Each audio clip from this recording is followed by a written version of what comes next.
तो hello students, अब हम क्लास 9 के चैप्टर नंबर 4 के एक्सरसाइज 4.2 के क्वेश्चन नंबर सेकंड को डिस्कस करेंगे, जिसके अंदर कहता है कि right the four solution for each of the following equation. मतलब इन सभी इक्वेशंस के आपको चार सॉल्यूशंस फाइंड करने हैं। तो बेसिकली आज इस क्वेश्चन में हम देखेंगे कि linear equation in two variable के सॉल्यूशंस को कैसे फाइंड किया जाता है। तो आपके सामने ये एक इक्वेशन है, तो हम ले लेते हैं यहाँ पर, ठीक है, 2x प्लस में y, ठीक है, इक्वल टू में 7। तो इक्वेशन में सॉल्यूशन निकालने का बेसिकली मतलब ये होता है कि आप x या y में से किसी भी वैल्यू को पुट करोगे, ठीक है, किसी भी एक वेरिएबल की वैल्यू को पुट करोगे और उसमें पुट करने के बाद जो सेकंड वेरिएबल होगी उसकी वैल्यू आपको, ठीक है, प्राप्त होगी। तो यहाँ पर हमारे पास, ठीक है, एग्जांपल है, ये एक्सरसाइज का क्वेश्चन है, इसे देखते हैं। तो अगर मैं पुट करूं यहाँ पर x की वैल्यू को 0, तो यहाँ पर क्या हो जाएगा, 2x प्लस में y इक्वल टू में कितना हो जाएगा 7। 2 x की वैल्यू कितनी है बच्चों, हमने क्या ली है 0, तो यहाँ पर x की जगह पर क्या रखेंगे 0 प्लस में y इक्वल टू में 7। उसके बाद मैं 2 की मल्टीप्लाई 0 में करूंगा तो कितना हो जाएगा 0 प्लस में y इक्वल टू में 7। y इक्वल टू में कितना हो जाएगा, प्लस का 0 उधर जाएगा, कितना हो जाएगा माइनस का।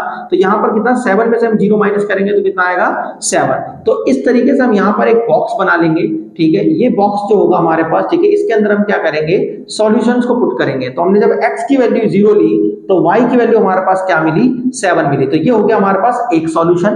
देन उसके बाद अब हम पुट करेंगे यहाँ पर x की वैल्यू को 1। तो जैसे कि मैंने पहले 0 लिया, यहाँ पर अब मैं 1 लूंगा, तो यहाँ पर हमारे पास इक्वेशन क्या आती है, 2x प्लस में y इक्वल टू में 7।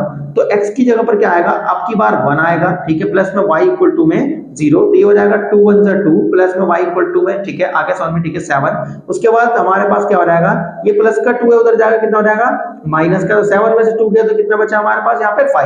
तो यहाँ पर x की वैल्यू 1 लेने पर y की वैल्यू जो हमें मिली है वो है 5, ठीक है। तो देन उसके बाद अब हमारे पास थर्ड सॉल्यूशन निकालेंगे यहाँ पर। तो पुट करते हैं x की वैल्यू 1 के बाद, अब हमारा नंबर है 2 का, क्योंकि 1 के बाद 2 आता है। तो 2x प्लस में y, ठीक है, 2x प्लस में y इक्वल टू में 7। तो 2x की वैल्यू कितनी ली हमने, 2 प्लस में y इक्वल टू में 7। तो 2 2 जा कितना हो जाएगा 4 प्लस में y इक्वल टू में 7। y इक्वल टू में कितना हो जाएगा, ये प्लस का 4 उधर जाके माइनस का। तो 7 में से, ठीक है, कितना 4 गया तो कितना बचा 3 बचा। तो यहाँ पर हमारे पास x की वैल्यू हमने जब 2 ली आ गया, तो y की वैल्यू हमें क्या मिली, ठीक है, 3 मिली। कितनी मिली, 3। देन उसके बाद फाइनल सॉल्यूशन निकालते हैं यहाँ पर हमारे पास x इक्वल टू में कितना हो जाएगा हमारे पास, यहाँ पे 2 के बाद कितना आएगा हमारे पास 3। तो देन उसके बाद 2x प्लस में y इक्वल टू में कितना हो जाएगा 7। 2 x की वैल्यू कितनी है हमारे पास 3 प्लस में y इक्वल टू में कितना हो जाएगा 7। 2 3 जा कितना हो जाएगा बच्चों 6 प्लस में y इक्वल टू में कितना हो जाएगा 7। y इक्वल टू में कितना हो जाएगा हमारे पास, प्लस का 6 उधर जाके माइनस का। तो 7 में से 6 किया तो कितना बचा 1। तो यहाँ पर x की वैल्यू हमने, जब x की वैल्यू हमने 3 ली तो y की वैल्यू कितनी निकल गई हमारे पास, आगे सामने, ठीक है, 1 निकल के आई। कितनी निकल के आई, 1 निकल के आई। तो ये हो गया हमारे पास चार सॉल्यूशन, 1 2 और ये हमारे पास 3 4, ठीक है। तो ये चार सॉल्यूशन है किस इक्वेशन के, इस इक्वेशन के। नाउ नेक्स्ट इक्वेशन हम लेते हैं। तो नेक्स्ट इक्वेशन हमारे पास पाई एक्स प्लस में y इक्वल टू में 9। तो यहाँ पर भी हम क्या करेंगे, अपनी मर्जी से x की वैल्यू को 0 पुट करेंगे। उसके बाद पाई एक्स प्लस में y इक्वल टू में कितना रहेगा 9। पाई x की जगह पर क्या है 0, तो x की जगह पर 0 रखेंगे, प्लस में y इक्वल टू में 9। अब हम पाई की मल्टीप्लाई 0 में करेंगे तो 0 हो जाएगा, प्लस में y, ठीक है, इक्वल टू में 9।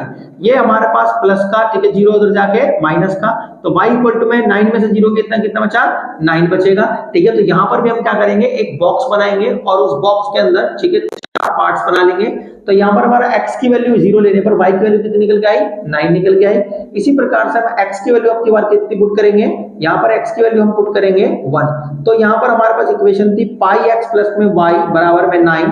पाई x की वैल्यू कितनी है 1, तो यहाँ पर रखेंगे, प्लस में y बराबर में 9। पाई 1 जा पाई होगा, उसके बाद प्लस में y बराबर में 9। y बराबर में कितना रहेगा, पाई प्लस का उधर जाके माइनस का, ठीक है। तो यहाँ पर हो गई हमारे पास सेकंड सॉल्यूशन। तो x की वैल्यू 1 लेने पर y की वैल्यू कितनी निकल के आई 9 माइनस पाई। देन उसके बाद हम क्या करेंगे, अब हम थर्ड वैल्यू को पुट करेंगे, x की वैल्यू को हम पुट करेंगे 2। तो देन उसके बाद इक्वेशन है, ठीक है, पाई x प्लस में y बराबर में 9। पाई x की वैल्यू कितनी हमारे पास 2 प्लस में y बराबर में 9। ये हो जाएगा हमारे पास 2 पाई प्लस में y बराबर में 9। बेसिकली ये 2 था, इसको मल्टीप्लाई में पाई में करेंगे तो 2 पाई हो गया। अब y बराबर में कितना हो जाएगा, ये 2 पाई प्लस का उधर जाके माइनस का। तो x की वैल्यू 2 लेने पर y की वैल्यू क्या मिली हमें, 9 माइनस 2 पाई मिली।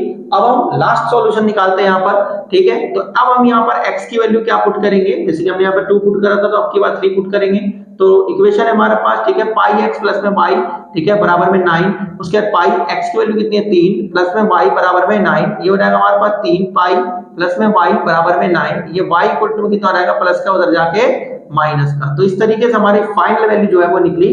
ठीक, x की वैल्यू 3 लेने पर y की वैल्यू जो हमारे पास कितनी मिली, 9 माइनस 3 पाई। तो इस तरीके से हमने 1 2 3 चार सॉल्यूशन हमने दोनों इक्वेशंस के निकाल लिए। ठीक है, और इसी तरीके से हर इक्वेशन के आपको सॉल्यूशन फाइंड करने होंगे कि आप वैल्यू रखते जाओ और सॉल्यूशन आपको मिलते